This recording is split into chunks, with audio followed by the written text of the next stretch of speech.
Bracha. Yoim Hashem Shlo Yakek V'Yareach B'Ad Lo Ilad Adonai Yishmach Mikol Ro Yishmach Es Hamshecha Adonai Yishmach Tzedek V'Yachol Me'ato V'Ad Olam. Today's the day we should give more tzedakah than usually. So let us just start with whatever you have, throw it into the pushka. And the reason why we give extra tzedakah, because it says in a fast day we should also give igru de tanisa, the value, money to pay the meals that we save. So we want to give some extra tzedakah so as not to make it sound like we're benefiting, we're dieting, we're benefiting, we're saving money because of the fast. Because that's not what the fast is all about. Fast is not about saving money. Fast is not about losing weight. It is about a moment of reflection. So what are we reflecting about? Today, the 18th day of the month of Tammuz.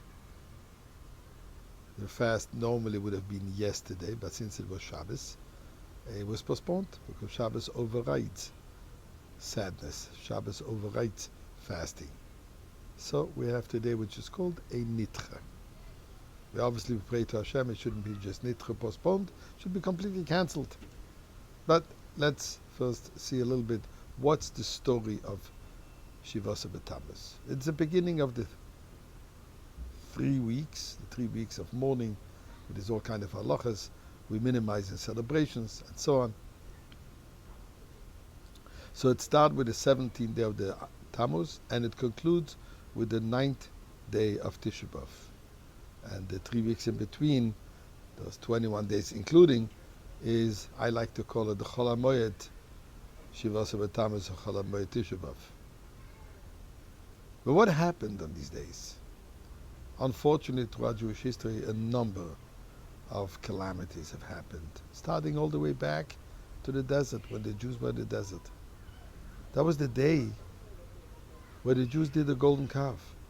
40 days after receiving the Torah, they made a mistake with a half a day. They thought the day was over. Moshe Rabbeinu is not coming. And they made a mistake. And they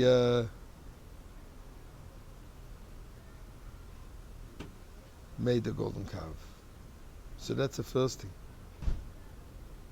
Later on, during the Babylonian siege of Jerusalem, that was the day, first of all, when we stopped bringing the daily sacrifices. They had no more sheep to offer.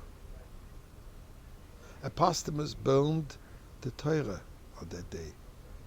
Historians have long debated when this occurred. Some maintain that Apostamus was a general during the Roman occupation of Israel, while others contend that he lived years earlier and he was an officer during the Greek reign of the Holy Land.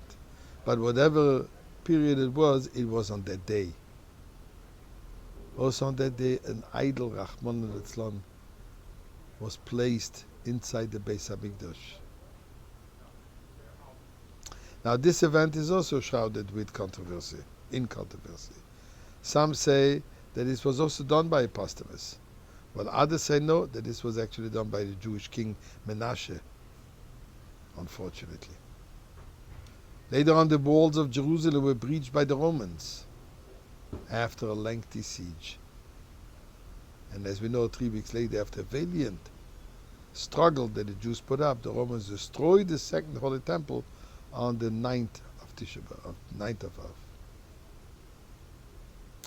In the Jerusalem Talmud, the Yerushalmi, there it says that this is also the date when the Babylonians breached the walls of Jerusalem on their way to destroy the first temple. Later on, many calamities happened on that day. In the year 1391, more than 4,000 Jews were killed in Toledo and Juan in Spain. And later on in 1559, the Jewish quarter of Prague was burned and looted. The Kovno ghetto was liquidated in the year 1944. And even in 1970, Libya ordered the confiscation of Jewish property. Sad to say, but a Jewish-made catastrophe, Gush Katif, the expulsion of the Jewish community of Gush Katif, originally was slated to be destroyed during these days. So these are all events of calamity. Yet, what's amazing, in the Torah when we're speaking about the Chet Egel, Aaron HaKohen said, Chag L'Hashem Mocho. Tomorrow will be a celebration. That tomorrow happened to have been Shivasa B'Tammuz.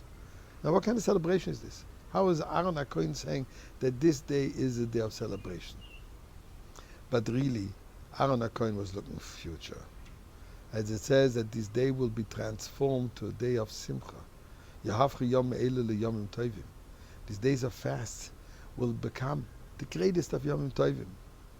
So, you know what, friends? Let's wish each other now good Yom Tov.